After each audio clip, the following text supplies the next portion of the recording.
Кой ще прави чипи? Кой ще прави чипи? Ще има ли лев сега? Със сигурност.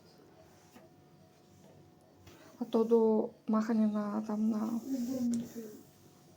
на пъпчето, намивката, нали? След това вече може във ваничка нещо. Точно така.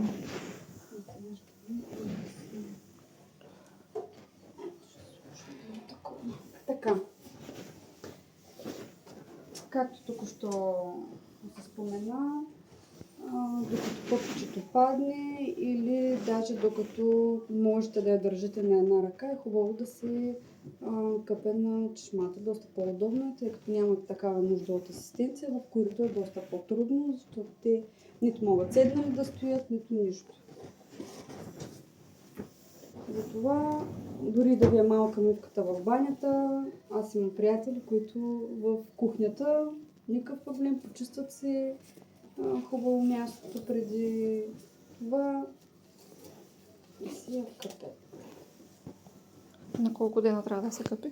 Трябва да се къпи, е много относително, трябва, препоръчително е всеки ден. Както ние имаме нужда всеки ден, така и те имат нужда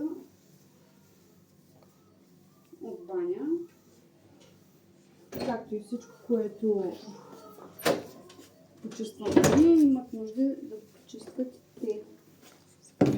Благодаря. Така. Така после ще намажа с нещо. Най-удобният захват е с тези 3 пръста под едната мишничка, показалеца да придържа вратлето главичката и палеца под другата мишничка.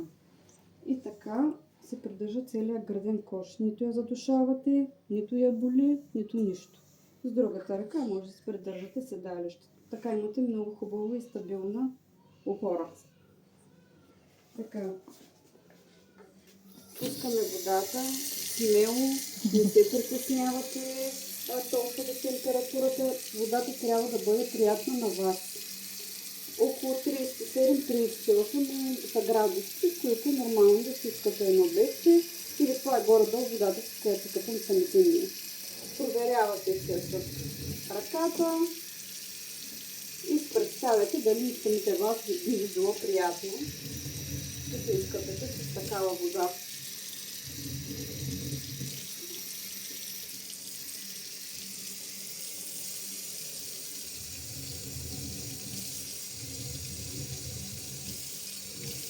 Така. Струята на чешмата винаги трябва да минава първо през вашата ръка. Аз лично винаги измивам първо главичката, като я навеждам надолу, за да пазя лице. Дори и да попадне пяна по веждичките, по устичката, случва се, не е проблем. Навеждате я, ръката и си я намокрят. Взимате се от шампуана, въртите смело, почиствате всичко.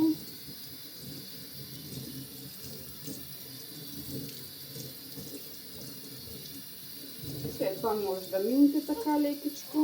Ето тя няма как, ушичките има още пяна, това е напълно нормално. След това си я обръщате и продължавате с цялото.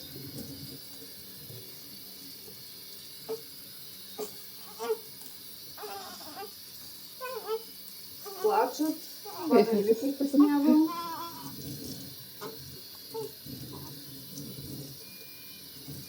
На по-късен етап вече не става приятно банята. Така.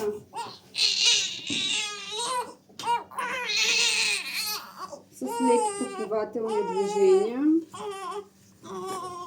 подсушавате.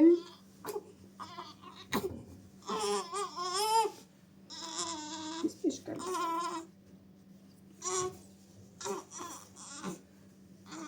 Така. Слагаме си набързо памперс. Лично за мен е по-удачно, за да предотвратим бели. Слагаме кремче против потичане. смело. А то на едно и също място и за момиченца, и за момченца. По дупето. По ток. Където ръцете ви стигат изцяло, при момченцата под тестисите трябва там доста се подпишат. Там е може би тяхното по-слабо място, като при момиченцата няма такова слабо място, също е открито. Така, следва пъпчето.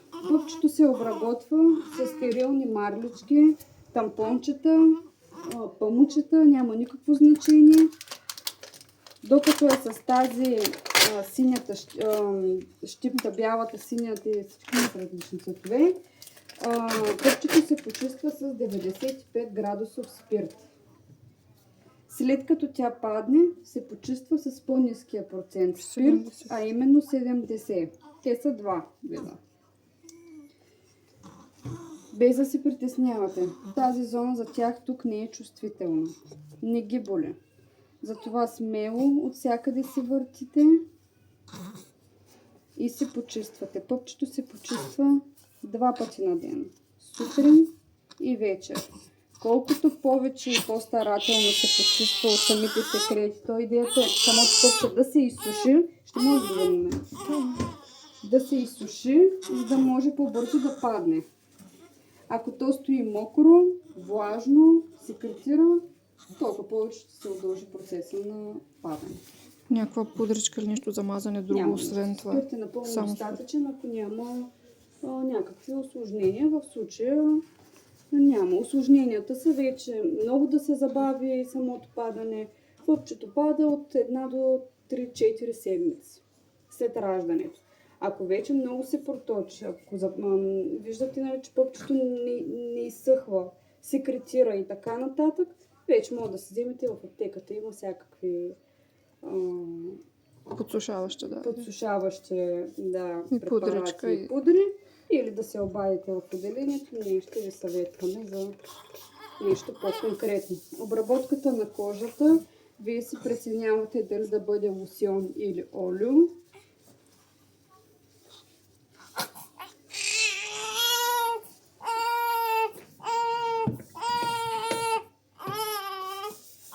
Аз лично наблюдавам, че лосьоните повече хидратират, колкото и странно да звучи, повече хидратират, отколкото олията. Олията, може би, понеже има по-тежка молекула, те не проникват така в дълбочина в кожата, ами по-повърхностно хидратират.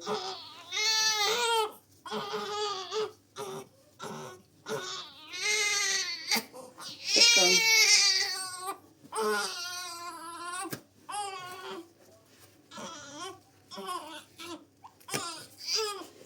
Може да си ги обръщате така. Това не е страшна полза. Малко гимнастика. Малко масажчета.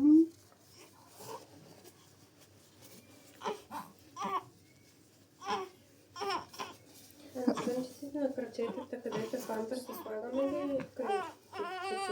На кои изгъвки? Е тук. Може и да се сложи. А щипката вътре винаги в памперса ли трябва да е? Не, законното просто няма как да е отвън. Да, смисъл. Много трудно би било това и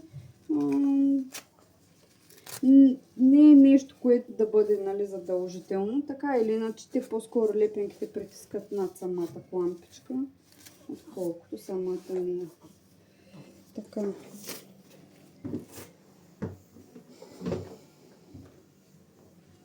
Ето е принцесата. Чипната преди. Това ще стане ли, да? Ще стане друг път.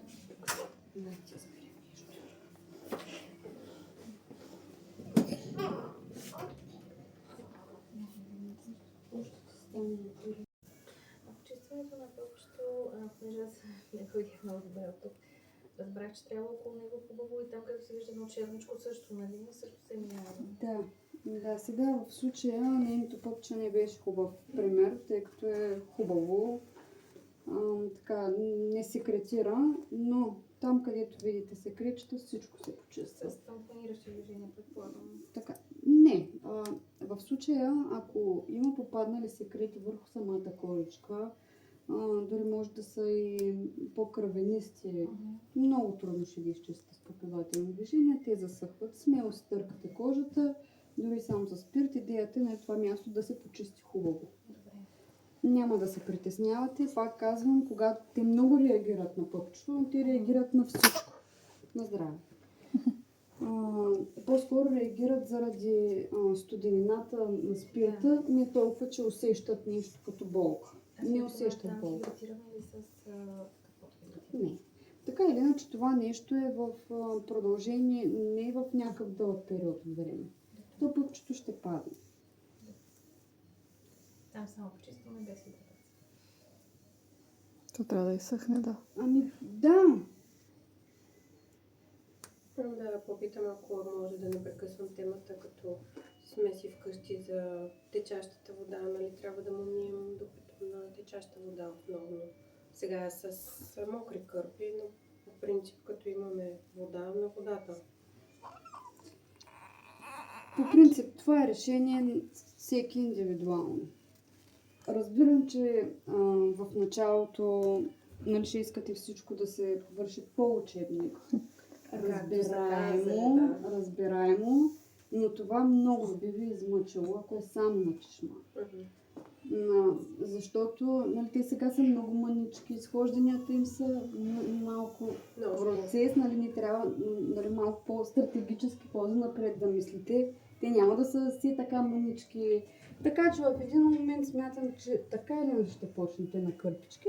Сега, ако искате, на чешма си ги подмивайте, но в един момент просто мокрите кърпи са неизбежни, поне според мен. Така, продължаваме с очички, ушички и носленци. Очичките се почистват с тампончета. 2. Едно за всяко ухо. Не почистваме очите с памучето, което е едното и другото. Тъй като ако има нещо в едното, моментално го пренасяме на другото. Взимате си от аптеката ампули натрия хлорид или физиологичен разтвор. Накапвате смело на 2 памучета, смело почиствате очите отвън навътре, еднократно. Тоест, правим така, стоп. Правим така, стоп. Ако виждаме, че има секрет, някакво гурълче, което искаме да почистим, взимаме отново памучета с ново. Ушичките се почистват с нормални клечки за уши. Има всякакви разновидности, бебешки с топери, не знам си какво. Така или иначе ние не почистваме самия ушен канал, не почистваме съвсем повърхностно входа и самата ушна мида. Тоест съвсем лекичко и вече ушната мида. Това е. Каквото трябва, то си излиза.